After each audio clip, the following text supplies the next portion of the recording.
welcome to Tomatoes, Puppies, and Everything Gardening.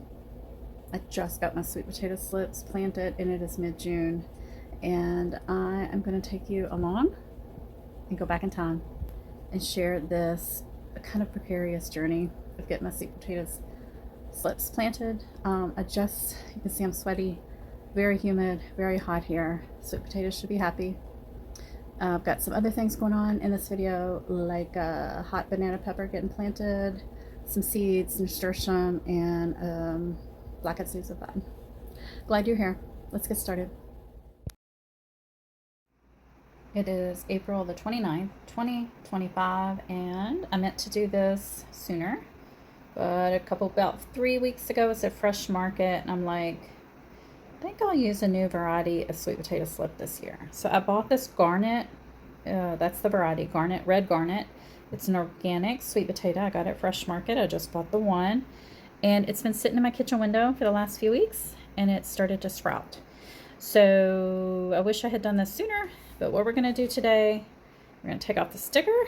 We are going to put him into some lightly moist potting mix in a little dish, and then I'm going to stick him outside somewhere out of direct sun where it's nice and warm, and we're going to get some sweet potatoes growing, and then hopefully in about, I don't know, 1 to 3 weeks I will have sweet potato slips big enough for planting out in my containers out front.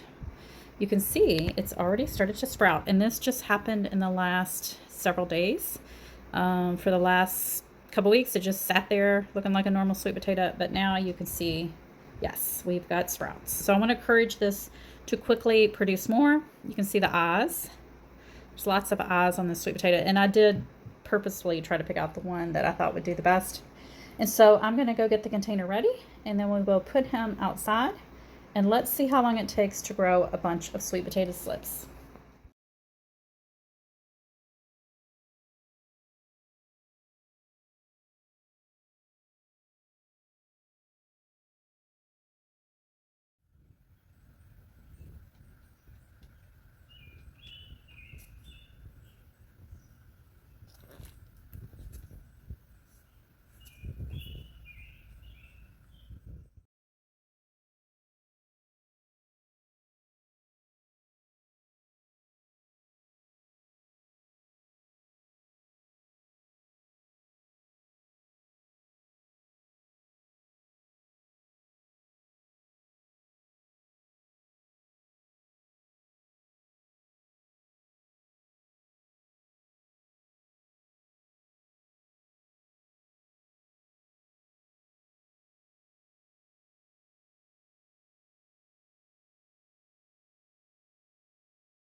It is the next morning, and because today is June the 15th and I really want to get these guys planted, it's going to be raining here for the next many days. What I'm going to do is I'm going to cut this cutting into 2 pieces. I'm not going to let them root in water, and then I have a few of these tiny little micro cuttings that I will also just stick into the soil, and I will have to keep that soil super duper moist. Even if we only get a tiny bit of rain in some of those many days that are coming full of rain, I will have to water so that these guys will develop some roots. But I'm tired of waiting on this project. I want to get it done. So all we're going to do right now, so we're going to have 2 little sweet potato snippets in each container outside, and then I'll cut this one into 2, and then we'll have 1 big one in each container. I hope that made sense. I was thinking, should I even dip these guys down in some rooting hormone? Normally I don't do that with sweet potatoes. I'm not sure if it's necessary. So where I'm going to cut is right above a leaf node set. So I'm going to go right there.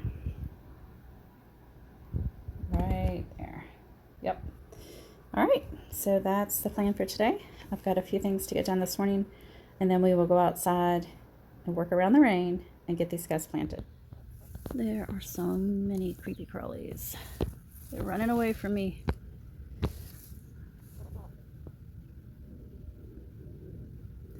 We actually, even though I'm ready to plant, I think it'd be smart if I treat this soil. There's a chance of thunderstorm tonight, but then we're dry and hot for many, many, many, many days. And I think it might be wise. I think I'll do it now or tonight and do it again the next day or two. Treat this soil with diatomaceous earth, because if I put any seedlings into this space, they're just going to get eaten immediately. I mean, this whole container is just crawling. And I'm going to assume this container is exactly the same. I think I will go ahead and remove the pansies. We will repurpose them somewhere else. I originally thought about leaving them and working around them, but I think we really need to clear the whole space, treat it well, and try to knock off at least some of the population of these creepy crawlies. It's 24 hours later. You can see the diatomaceous earth is nice and dry.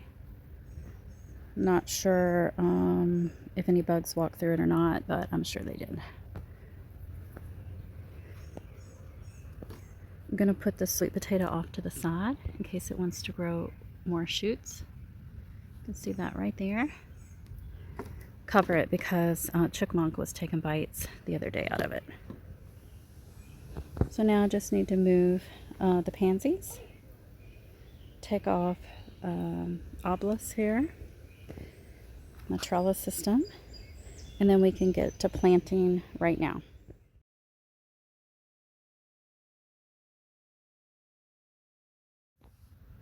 If anyone was worried about the roly-polies, it does not, the diatomaceous earth does not appear to affect them at all.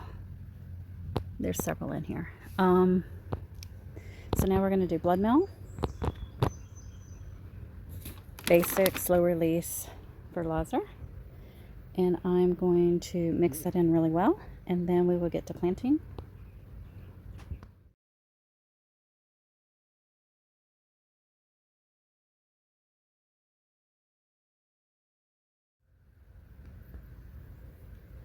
Okay, nice, mixed, ready for planting.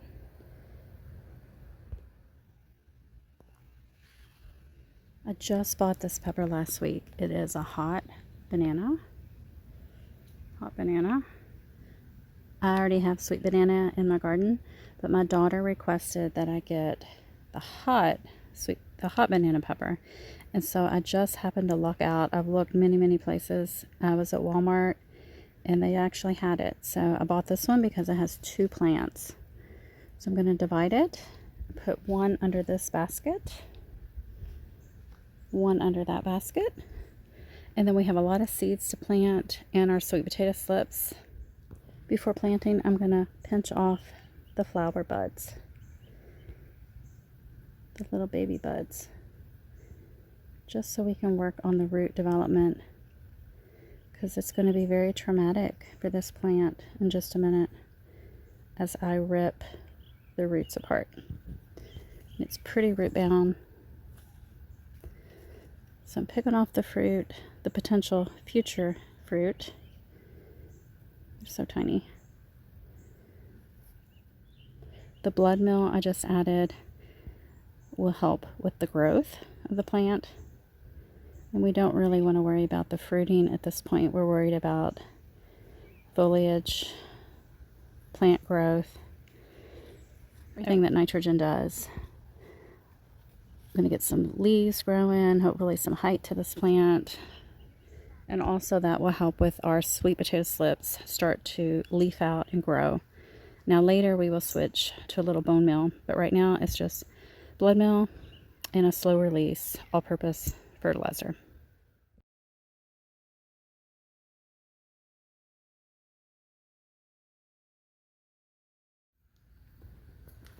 So I'm only going to have 3 teeny weenies. I mean, this one's pretty good size, but I think they'll take off.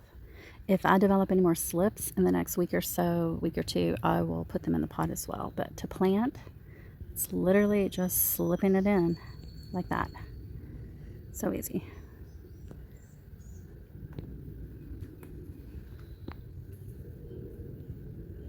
It's a beautiful color.